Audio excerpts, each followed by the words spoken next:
Bismillahirrahmanirrahim. Waxaan oo wanaagsan dhageystayaal saaxiibayaal meel kasta oo aad joogtaan ku soo dhawaada barnaamijka falanqaynta caalamka. Waa maalinimo Jimcaha taariikhduna ay ku beegan tahay 3 bisha 10aad 2025. Qodobada ugu waaweyn ee aad ku maqli doontaan waxaa kamid ah Putin ayaa maanta hadal uu u jeediyay reer galbeedka waxa uu ku sheegay inay soo dhamaatay xilligii hanjabaada.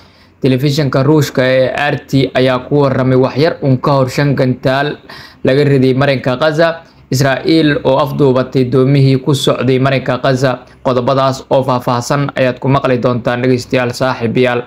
Marka hore waxaan idin xasuusinayaa bulshada Soomaaliyeed inaad ku dadaashaan suuratul kahfi akhrinteeda sidaas oo kale qaraabadan aad xiriirisaan insha Allah. Waa maalinimo Jimcaha.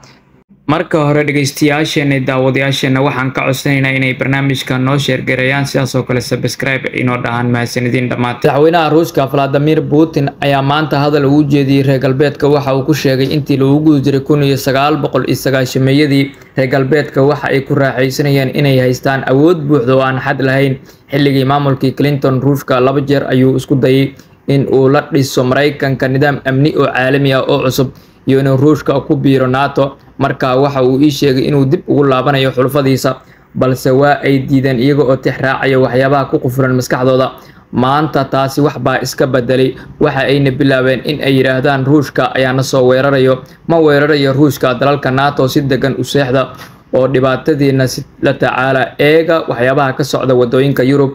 haddii uu qof doonayo in uu Ruushka la tartamo dhinaca militariga ha isku dayo. Ruushka marar badan ayuu hore u sheegay hanjabaad kasta oo ka dhana madax banaanadiisa waxaa lagala kulmi doonaa jawaab adag oo degdeg ah. Telefishinka Ruushka ee RT ayaa ku waramay in wax yar ka hor 5 gantaal laga riday marinka Gaza kuwaas oo lagu weeraray bartilmaameed ku yaala gudaha Israel iyada oo warbixinta ay sheegtay ugu yaraan mid kamid ah inuu ka gudbay nidaamyada difaac oo bartilmaameedkiisa uu ku dhacay.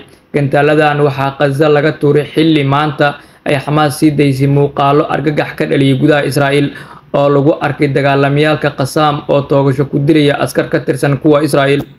waxa ay u muuqataa in weeraradan loogu talagalay in lagu muujiyo iska caabinta inay weli leedahay awood ay ku gorgortami karto oo ka dhalanayso 2 sano iyo bar oo Israel dagaal ay ka wado gudaha Gaza. in weli Hamas ay awood u leedahay weerar gantaal oo ka dhaca meel ka fog Gaza iyo toogasho askar Israa'iiliya tan oo loo qaadanayo inay ku socoto cid kasta oo arkaysa in la joogo marxaladda daciifiye iska caabinta ama lagu soo rogi karo shuruudo hal dhinaca. xilli qorshe uu Trump u diyaariyay laga sugayo inay go'aan ka soo saarto Hamas.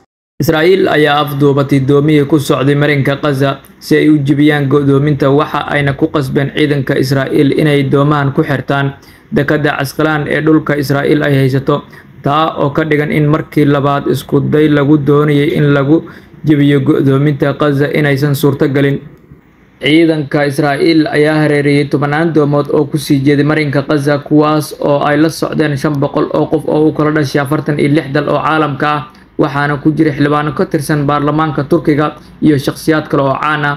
waxaana la jiray isgaarsiintii ay ku wada xiriirayeen doomahan waxaana lagu qasbay inay u weecdaan doomahan dekadaha Israel halkii ay ku sii socon lahaayeen jihada xeebta ee Gaza.